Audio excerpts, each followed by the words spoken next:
Hi, I'm Justin from Warren, and in our rifle build series that we've done recently, we used a lot of tools. Some of them are pretty specialty tools. Some are very common tools that most people will have. We're going to go over some of the tools that we use really briefly if you're looking to get into that type of rifle building. If we just kind of head from right to left on the workbench here, one of the most important tools for a lot of different kinds of gunsmithing or working on your own guns or anybody else is a good, sturdy, solid vise and a good, sturdy, solid workbench. In this case, we have both. And this would be used in a lot of cases torquing barrel nuts or doing any kind of upper receiver work. Moving down, when we're installing barrel nuts, a lot of the time we use this upper receiver clamp. It's basically a block that fits around the upper receiver so you can hold it in a vise so you're not putting your actual upper receiver in there. There's a couple different styles out there. Some have an action wrench that goes inside that actually interfaces with the barrel. Go with what your upper receiver manufacturer suggests for the install of your barrel. This is just one that I've had for a long time. Along with it, there is an insert for your receiver to align your gas tube with this little rod that comes through. There's other gas tube alignment tools on the market as well. A lot of them work really well. And then you would need some kind of barrel nut wrench. The most common you're going to find is like a mil-spec barrel nut wrench where it has these lugs that come off that will go in on the little cutouts on a mil-spec barrel nut. There's a lot of different barrel nut styles out there, and you actually may need a special one for your application. Sometimes you need what is referred to as a crow's foot, which is like an open-ended wrench with a slot for a torque wrench. And there are different sizes that different manufacturers use, so pick the one that is appropriate for your application. You'll also need a torque wrench. And again, I would probably default to either your upper receiver or your barrel nut manufacturer, see what they suggest for torque. Sometimes it can differ from what mil spec is. And then you do have some specialty tools. We used this tool in all of our builds made by Real Avid, and it's specifically for installing your front takedown pin and the detent, which can be problematic for some, and this little tool made it a breeze, very easy.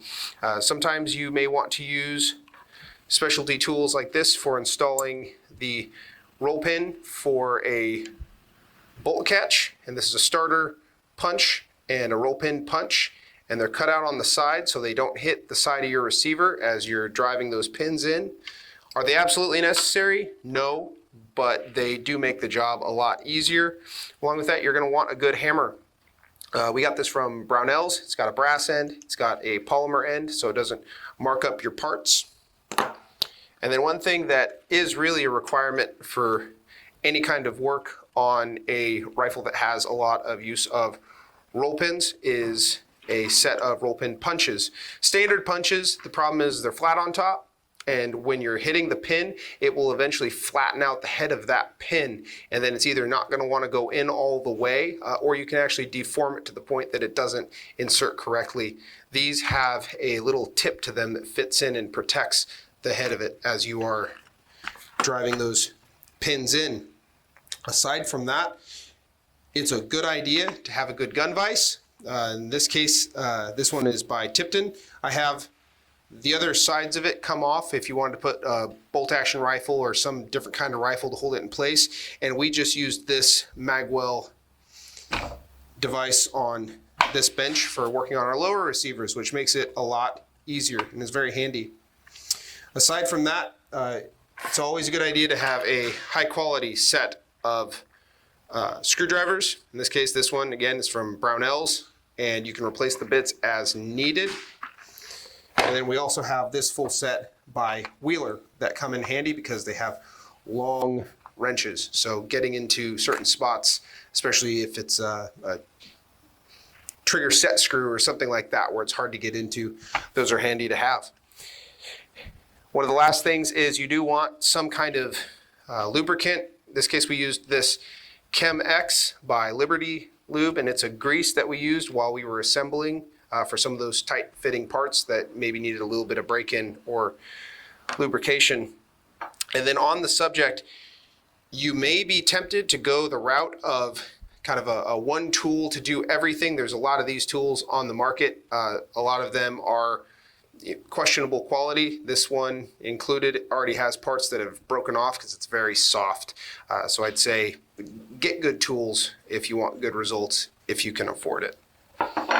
And the only other thing that we would look at is a castle nut wrench. If you're installing an adjustable stock and you're using that style of buffer tube that uses the nut that goes on, there are different styles of buffer tubes.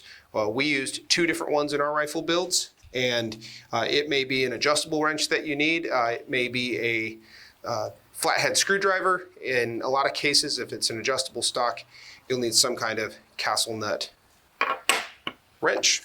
And those are most tools that you would need to do any kind of work on your own rifles. Thanks for watching.